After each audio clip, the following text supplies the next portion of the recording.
స్థిర చర ఆస్తులను కోల్పోయి కొడుకు మోసానికి నిస్సహాయకులై తగు న్యాయం కోసం లీగల్ సర్వీస్ కోర్టును ఆశ్రయించిన వృద్ధ దంపతులు. వృద్ధుల గూడను విని తక్షణమే స్పందించిన గౌరవ న్యాయమూర్తి Shrimati K Anitha, chairman mandal legal service committee Narsapur. Kowdipally మండలం వెంకట్రావుపేట గ్రామానికి చెందిన గండి లచ్చయ్య, గండి తులసమ్మ వృద్ధ దంపతులు mandal legal service committee Narsapur కోర్టును ఆశ్రయించి తమ స్వయంగా సంపాదించుకున్న స్థిర చర ఆస్తులను తన కుమారుడు గండి మధుసూదన్ గౌడ్ మోసపూరితంగా తన పేరు మీద మార్చుకొని తమను రోడ్డు పాలు చేశారని, తల దాచుకోవడానికి తన సొంత ఇల్లుకు తాళం వేసుకొని ఇల్లు కూడా ఇవ్వకుండా తమను పట్టించుకోవడం లేదని గౌరవ న్యాయమూర్తి గారికి ఆవేదన వ్యక్తం చేస్తూ న్యాయం చేయమని ప్రాధాయపడడంతో న్యాయమూర్తి శ్రీమతికి అనిత తక్షణమే స్పందించి mandal legal service committee Narsapur ద్వారా నమోదైనటువంటి పిఎల్సి కేసును పరిశీలించి తక్షణమే వృద్ధ దంపతుల నుంచి అక్రమంగా స్వాధీనం చేసుకున్నటువంటి ఇల్లును వృద్ధ దంపతులు తలదాల్చుకోవడానికి ఇంటి తాళాలను స్వాధీనం చేయించి ఆ వృద్ధ దంపతులకు అప్పగించడం జరిగింది.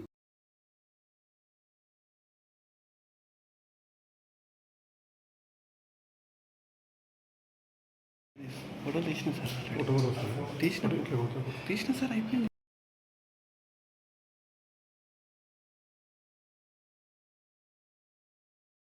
మరిన్ని అప్డేట్స్ కోసం మా ఛానల్ని సబ్స్క్రైబ్ చేయండి.